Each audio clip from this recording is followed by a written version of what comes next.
ആരാടാ സുധാകരനാ? അല്ല, ഞാനാ ഗിരിയേച്ചി. എന്തുട്ടേ എടുത്ത പരിപാടി? നീയായിരുന്ന ജോയ് എന്താ ഈ നേരത്ത്? ഈ നേരത്തല്ലേ വക്കീലിനെ ഒന്ന് സ്വസ്ഥായിട്ട് കാണാൻ പറ്റുള്ളൂ. ആളോടെ? അവളൊരു സിനിമയ്ക്ക് പോയിട്ട് എപ്പം ഇങ്ങോട്ട് വന്ന് കേറിയുള്ളൂ. ഒറ്റയ്ക്കാ? ഞാൻ പറഞ്ഞ കേക്കണ്ട എന്റെ ജോയിയെ. ഇവളൊരാളുടെ കയ്യിൽ പിടിച്ചേൽപ്പിക്കാന്ന് വെച്ചാ ഒരു എണ്ണത്തിന് അവൾക്ക് പിടിക്കില്ല. മോഡേൺ ടൈംസ് അല്ലേ ഗിരിയേച്ചി? വക്കീലിന് പറ്റിയൊരു ചുള്ളനെ നമുക്ക് എവിടെന്നെങ്കിലും കണ്ടുപിടിക്കാം. ഗിരീശ് താഴേക്ക് ഇറങ്ങിയ ഈ വയസ്സങ്കാലത്ത് ഇതിന്റെ മേളിൽ നിന്ന് പേരന്റ് താഴേക്ക് വീഴാത്തതിന്റെ കുറവുള്ളൂ. എന്റെ അമ്മേ, ഇത് പിടിക്ക്. വെറുതെ ഇരിക്കുമ്പോഴേ കൈനും കാലിനൊക്കെ ഒരു തരിപ്പ് എന്റെ ജോയിയെ. TV കണ്ടിരുന്നൂടെ? ഗിരിയേച്ചിയുടെ മന്ദാരപ്പൂവിന്റെ ടൈമല്ലേ ഇപ്പൊ? 8000 എപ്പിസോഡല്ലേ ആയുള്ളൂ. TV സീരിയല് കാണലൊക്കെ നിർത്തി. ഈ കാണിച്ചെന്നെ കാണിച്ച മടുപ്പായി. രാത്രിയിൽ ഞാൻ ന്യൂസ് നൈറ്റ് കാണും. ദേ, നിയമസഭയുള്ള സമയമാച്ചാ രാവിലെ ലൈവും കാണും. ചിരിച്ച് ചാവും എന്റെ ജോയിയെ. മുതലാളിയേ, എന്തിട്ടത് മുതലാളിന്നൊക്കെ? വക്കീലേതോ സിനിമയ്ക്ക് പോയിരുന്നു പറഞ്ഞു. ഞാൻ സിനിമ കണ്ട കാലം മാറുന്നു എന്റെ ഗിരീശ്. പീസായിട്ട് ഞാൻ പച്ചക്കറി വാങ്ങിക്കാറില്ലെന്ന് പറഞ്ഞേക്കമ്മേ. നമ്മുടെ കമ്പനി വളപ്പിലുണ്ടാക്കിയതാണ്. നോക്കിയേ, കേസ് വിധിയാകത്തോണ്ട് കമ്പനിയിൽ ഇപ്പൊ ഇതൊക്കെ പരിപാടി. കീടനാശിനി അടിക്കാത്ത ഫ്രഷ് വെജിറ്റബിൾസ് ആണ്ടാ. ഒന്ന് പാരന്റെ ഗിരിയേച്ചേ, ഈ ഹെൽത്ത് ഈസ് വെൽത്ത് എന്നല്ലേ? വെൽത്ത് മാത്രം മതി എന്നാണ് വക്കീല് പറയണേ. നമ്മുടെ ജോയല്ലേ മോളെ? അമ്മ ഒന്ന് അകത്തേക്ക് പോയേ. അല്ല പിന്നെ എടുത്തോ, അതവിടെ വെച്ചാ മതി. ഇവളുടെ ഒരു കാര്യം ആകെ കഷ്ടകാലാണ് വക്കീലെ. എനിക്കും ആ കാട്ടളം തോമസ് കറക്റ്റ് ടൈമിന് കയറി വന്നോണ്ട് എലഫന്റ് ഓണേഴ്സ് അസോസിയേഷൻകാർ ആകെ അടഞ്ഞു. നന്നായി. ഒന്നും ഇങ്ങോട്ട് നോക്കിയേ. അതെ, നാളെ വക്കീല് കോടതിയിൽ ഹാജരാവണം. തരാനുള്ള ഫീസ് ഞാൻ ഉടനെ തരും. അതെന്റെ പുത്തമ്പള്ളി പോയി പറഞ്ഞാ മതി. എന്തിനാ? ജോയ് താക്കോൽക്കാരനല്ല, ജോയ് തട്ടിപ്പുകാരനാ. നീ നാട്ടുകാർ മുഴുവൻ പറയുന്നത് വെറുതെ അല്ല. അങ്ങനെ മാത്രം പറയരുതിട്ടാ. ഉണ്ടായിട്ട് തരാതിരിക്കണല്ലോ. വക്കീലിനെ സമ്മതാച്ചാ ഒരു ഫിക്സഡ് ഫീസിന് പകരം പുണ്യാളൻ അഗർബത്തീസിന്റെ ഒരു പ്രോഫിറ്റ് ഷെയർ ഞാൻ അങ്ങോട്ട് ഓഫർ ചെയ്യാം. എന്നിട്ട് വേണം എന്റെ കുടുംബം പട്ടിണിയാവാൻ. നടക്കണ കാര്യം വല്ലതും പറ മുതലാളി. വക്കീൽ കൂട്ട് കത്തിച്ചു കളഞ്ഞ ഒന്നുമില്ല. നാളെ വക്കീല് കോടതിയിൽ ഹാജരായില്ലാച്ചാ നമ്മള് ആത്മഹത്യ ചെയ്യും. ഒന്നുമില്ല, ഒരു വിഷമം കൊണ്ട് പറഞ്ഞതാ. But I will do.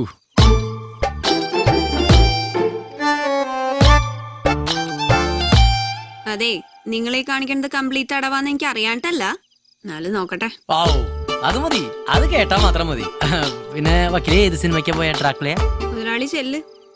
പോകുമ്പോ ഈ സഞ്ചിയും കൂടെ എടുത്തിട്ട് പോയിക്കോ. അല്ലെങ്കിൽ അടുത്ത പ്രാവശ്യം വരുമ്പോ അതിന്റെയും കൂടി കണക്ക് ഞാൻ കേൾക്കേണ്ടി വരും. ഈ സൈസിലുള്ള കുറച്ച് കക്ഷികളെ കിട്ടിയ വക്കീൽ പണി എടുത്തു പോകും വേഗം. സഞ്ചി എടുക്കാൻ മറക്കണ്ട.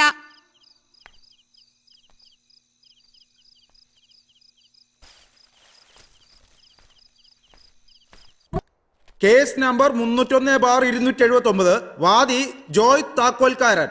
പ്രതി തൃശൂർ ദേവസ്വം പ്രസിഡന്റ് വടക്കേ വീട്ടിൽ രവീന്ദ്രൻ നായർ.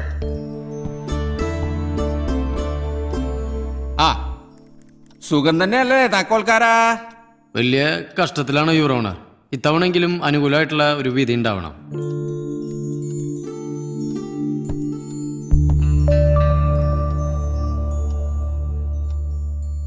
യുവർ ഓണർ, 2 വർഷം മുമ്പ് എന്റെ കക്ഷി ജോയ് താക്കോൽക്കാരന് ദേവസ്വത്തിന് ആവശ്യാനുസരണം ആനപ്പിണ്ട് എടുത്തോളാൻ പറഞ്ഞിട്ട് അന്നത്തെ കമ്മിറ്റി നൽകിയ പെർമിഷൻ ഓർഡറാണിത്. Resubmitting please your owner.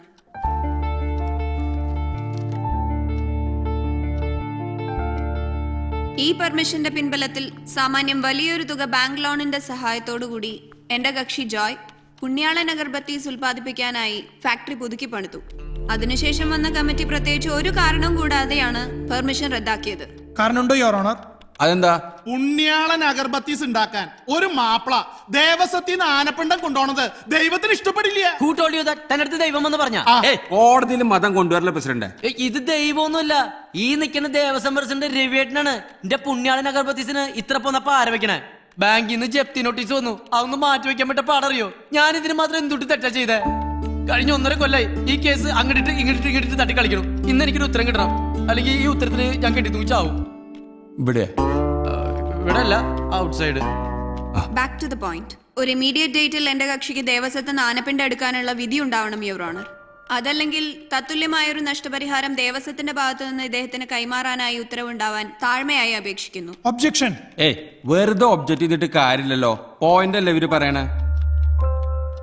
സംഭവം ഈ പഴയ ലെറ്റർ ദേവസ്വം ബോർഡിന്റെ തന്നെയല്ലേ? ഇത് പറയുന്ന പോലെ ഇയാൾക്ക് ആനപ്പിണ്ടം കൊടുക്കാൻ പറ്റിയില്ലെങ്കിൽ ഉണ്ടാവുന്ന നഷ്ടത്തിന്റെ കോമ്പൻസേഷൻ കൊടുക്കാൻ ദേവസ്വം ബോർഡ് തയ്യാറാണോ? എന്റെ പട്ടി കൊടുക്കും. ആഹാ, കോടതിയോട് അഹങ്കാരം. തന്റെ പട്ടി കൊടുക്കണ്ട, ആന കൊടുത്താ മതി.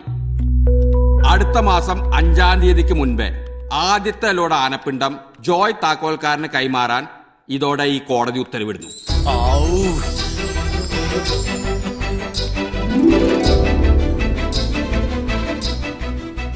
തുടർന്നുള്ള ഓരോ തിങ്കളാഴ്ചയും ജോയ്ക്ക് ദേവസ്വത്തിൽ നിന്നും ആനപ്പിണ്ടം കളക്ട് ചെയ്യാവുന്നതാണ്. ഇവിടുത്തെ തീരുമാനം അത്. ഇവിടുത്തെ ഇനി ഒരു അക്ഷരം പറഞ്ഞാൽ താൻ ജയിലിൽ കിടക്കും. എന്റെ കോടതി കണ്ടോ ഇത്? Next case.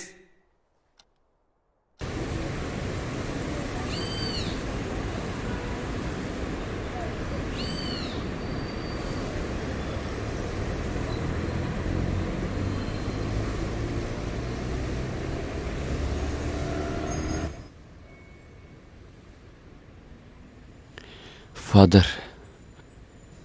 Yes yes yes, ഇരിക്കൂ.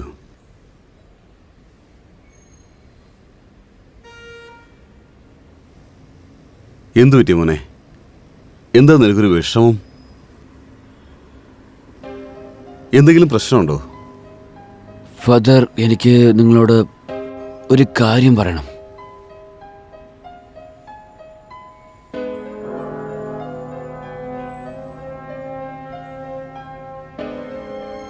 ഫാദർ, ഞാൻ കുഷി എന്ന ഒരു പെണ്ണിനെ ഇവിടെ കണ്ടിരുന്നു. ഇവിടെ തൊട്ടടുത്തുള്ള സിറ്റി ഹോസ്പിറ്റലിലാണ് അവൾ ജോലി എടുക്കുന്നത്. കഴിഞ്ഞ 2 ദിവസമായിട്ട് അവൾക്ക് സുഖമില്ലെന്നാണ് തോന്നുന്നത്. അവൾക്ക് എന്താണ് സംഭവിച്ചെന്നറിയില്ല. ഞാൻ ഡോക്ടറിൻ്റെ അടുത്ത് പോലും കൊണ്ടുപോയി. പക്ഷെ അവൾക്ക് അത്ര നല്ല സുഖമില്ല. മൈസൺ, ദൈവത്തിനടുത്ത് നിന്റെ പൂർണ്ണ വിശ്വാസം അർപ്പിക്കൂ. എല്ലാ കാര്യങ്ങളും ശരിയാകും. ഞാൻ കുഷിയെ കാണാനായിട്ട് വരാം. ഇപ്പൊ അവള് എവിടെയുള്ളത്? ഫാദർ പ്ലീസ്, നിങ്ങൾ വേണം എന്തെങ്കിലും ചെയ്യാൻ.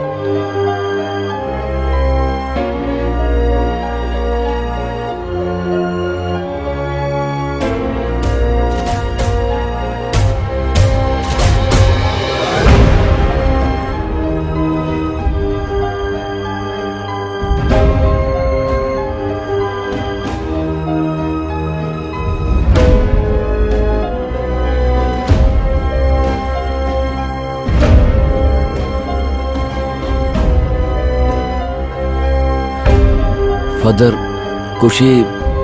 കുഷിക്ക് ശരിയാവില്ലേ? എനിക്ക് നല്ല വിഷമമുണ്ട് ഫാദർ. പൂർണ്ണ വിശ്വാസം ദൈവത്തിൽ അർപ്പിക്കൂ. ഡോക്ടർ എന്താ പറഞ്ഞത്? അവര് പറഞ്ഞെനിക്ക് മനസ്സിലായില്ല. പക്ഷേ കുറച്ച് മെഡിസിൻസ് തന്നിരുന്നു. നോയിക്കോളാൻ പറഞ്ഞിട്ട് അവര് പോയി.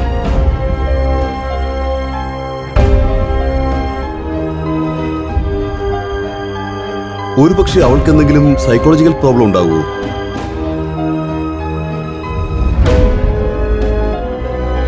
പക്ഷേ സൈക്കോളജിക്കൽ പ്രോബ്ലം ഒരു ഒറ്റ രാത്രി കൊണ്ട് സംഭവിക്കൂ? ഒരു തവണ പ്ലീസ് ഫാദർ ഒന്ന് നോക്കൂ. Don't worry son.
ഫാദർ, ഖുഷിക്ക് എന്താണ് പറ്റിയത്? കരൺ, നമുക്ക് മുന്നിലുള്ള ഈ പകൽ നമ്മൾ കാണുന്ന ഒരു സത്യമാണ്. അതുപോലെ തന്നെ രാത്രി എന്നതും സത്യം തന്നെയാണ്. ഈ പ്രപഞ്ചത്തിൽ മനുഷ്യർക്കൊരു ലോകമുള്ളതുപോലെ തന്നെ ഇതേ പ്രപഞ്ചത്തിൽ ആത്മാക്കൾക്കും ഒരു ലോകമുണ്ട്.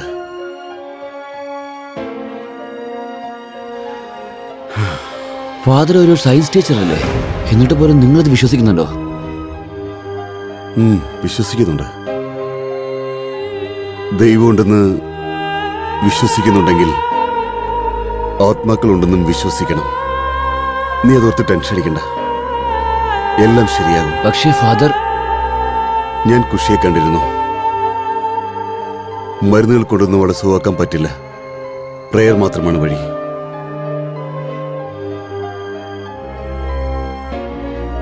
എനിക്ക് മനസ്സിലാവുന്നില്ല. അവക്കായി നമുക്ക് പ്രാർത്ഥിക്കാം. She is possessed. എന്ത്? She is possessed. ഖുഷിയുടെ ശരീരത്തിനുള്ളിൽ മറ്റൊരു പെണ്ണിന്റെ ആത്മാവുണ്ട്. നമുക്ക് ഖുഷിയെ രക്ഷിക്കണമെന്നുണ്ടെങ്കിൽ ഖുഷി ഏത് വീട്ടിലാണ് താമസിക്കുന്നത് ആ വീട്ടിൽ നമുക്ക് പോകണം. ഖുഷിയുടെ ദേഹത്തിന്റെ അകത്ത് ഇപ്പൊ ആരുടെ ആത്മാവാ ഉള്ളത്?